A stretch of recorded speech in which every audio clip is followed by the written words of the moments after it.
السلام علیکم to every one. توہین صحابہ اور اہل بیت کے حوالے سے جو بل پاس ہوا ہے اس کے بارے میں چند گزارشات ہیں آپ سب سے۔ پہلی بات یہ کہ جو اسلامی جمہوریہ پاکستان میں نیشنل اسمبلی اور سینٹ سے بد نیتی، بد اخلاقی اور غیر مناسب طریقے سے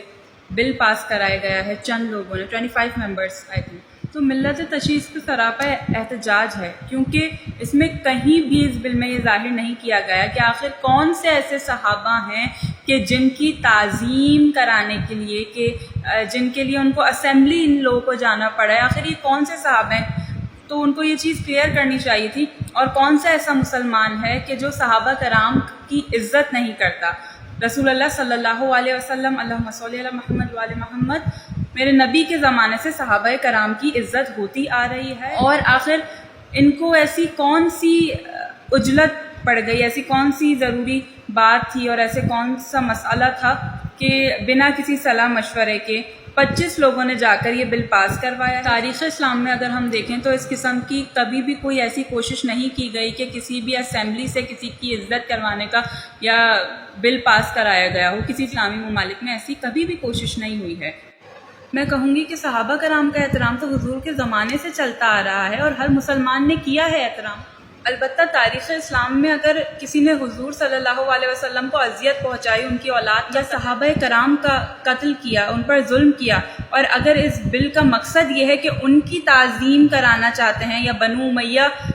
کے لوگوں کی تعظیم کرانا چاہتے ہیں کہ جنہوں نے کھلے عام اہل بیت اطہار پر ظلم کیا، صحابہ کرام پر ظلم کیا، اگر میں یہاں نام لینے بیٹھ جاؤں ان اصحاب کے کہ جو بے دردی سے جن کو شہید کیا گیا، اور صحابہ نے ہی کسی صحابہ کو شہید کیا، یہ آپ سب لوگ جانتے ہیں، تو اگر یہ لوگ یہ چاہتے ہیں کہ ہم ان کی بھی عزت کی جائے کہ جو اصحاب کے قاتل ہیں، جو اہل بیت اطہار کے قاتل ہیں، جو حضور صلی اللہ علیہ وسلم کے گھر بار کو اذیت تکلیف پہنچانے والے ہیں، اگر ان کی عزت کی جائے تو ملت جعفریہ اس بات پر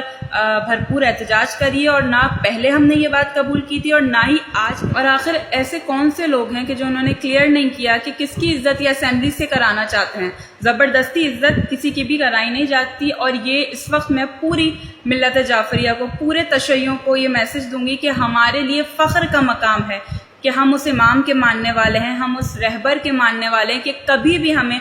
یہ ضرورت محسوس نہیں ہوئی، اور آج تک کبھی کوئی ہم میں سے کوئی نہیں گیا اسمبلیز میں کہ ہمارے اماموں کی عزت کی جائے یا ان کی توہین کرنے پر یہ بل پاس کرایا جائے، کیونکہ عزت اور ذلت اللہ کے ہاتھ میں، وَتُعِزُّ مَن تَشَاءُ وَتُذِلُّ مَن تَشَاءُ، اللہ جسے چاہے عزت دے اور اللہ جسے چاہے ذلت دے۔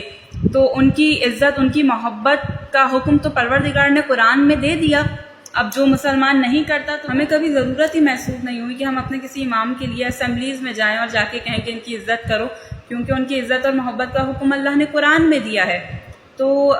ہمارا رہبر تو وہ ہے، ہم اس کے ماننے والے ہیں کہ جس کے دل میں من الناس من یشی کی مہر لگی ہو، جس کے ذہن کے لیے فی صدور الذین آیا ہو، اور جس کے دہن کے لیے انا نقطۃ تحت الدہر آیا ہو، کہ جس کی ہاتھوں کی حرکت کبھی نما کا نگینہ، کبھی حلطہ کا آئینہ، کبھی لافتہ کا سفینہ، اور جس کی آنکھوں پر لو کشف الغطا کا تحریر کیا ہوا آب وحی میں ڈوبا ہوا سرمہ مدنی روز خیبر لگایا ہو، ہم اس کے ماننے والے ہیں، ہم اس کے پیروکار ہیں، ہم اس کے شیعہ ہیں۔ تو یہ جو لمحہ ہے یہ فخر کرنے کا لمحہ ہے کہ ہمیں کبھی ضرورت نہیں پڑی کہ ہم لوگ جائیں اور اسمبلیز میں، وہ بھی اس طریقے سے غیر مناسب طریقے سے، کیونکہ مولا علی کا چاہنے والا کوئی بھی اس طرح کا کام نہیں کر سکتا غیر مناسب طریقے سے۔ اس بل کا مقصد صرف اور صرف ملک میں فرقہ واریت کی آگ کو ہوا دینا ہے اور آپس میں مسلمانوں کو لڑوانا ہے۔ تو ہم حکومت وقت سے اور جتنے بھی قانون ساز ادارے ہیں ان سے اپیل کرتے ہیں، ان سے درخواست کرتے ہیں، اور شیعہ قوم ہمیشہ سے بہت ہی پرامن قوم رہی ہے، ہم درخواست کرتے ہیں کہ اس بل کو مسترد کیا جائے، اور ہم قانون ساز اداروں سے مطالبہ کرتے ہیں کہ آئندہ بل بنانے سے پہلے ایک مرتبہ اپنے ہی کتب کی جانب نظر کر لیا کریں، اپنی تاریخ پڑھ لیا کریں کہ بعد میں شرمندگی نہ ہو۔ اگر یہاں ہم کھولنے بیٹھیں تو ایسی کئی کتابیں ہیں، آپ لوگوں کی ہی کتابیں ہیں کہ جس سے ہم دکھا سکتے ہیں کہ آپ جس کی تعظیم کے لیے اسمبلی میں آئے ہیں، جن کی تعظیم کروانے کے لیے آئے ہیں، یہ ہم لوگ جانتے ہیں کہ اس کے پیچھے کیا انٹینشن ہے، تو ان کے لیے آپ ہی کی کتابوں میں کیا لکھا ہے۔ اور میری آخر میں ملت جعفریہ کے اکابرین سے التماس ہے کہ اس وقت قوم بھرپور غصے و غم کا شکار ہے، تو آپ سب لوگ میدان عمل میں آئیں، اس صورت حال سے نکالنے میں مددگار ثابت ہوئیں۔ تو میری آپ سب سے گزارش ہے کہ پلیز آواز اٹھائیں اور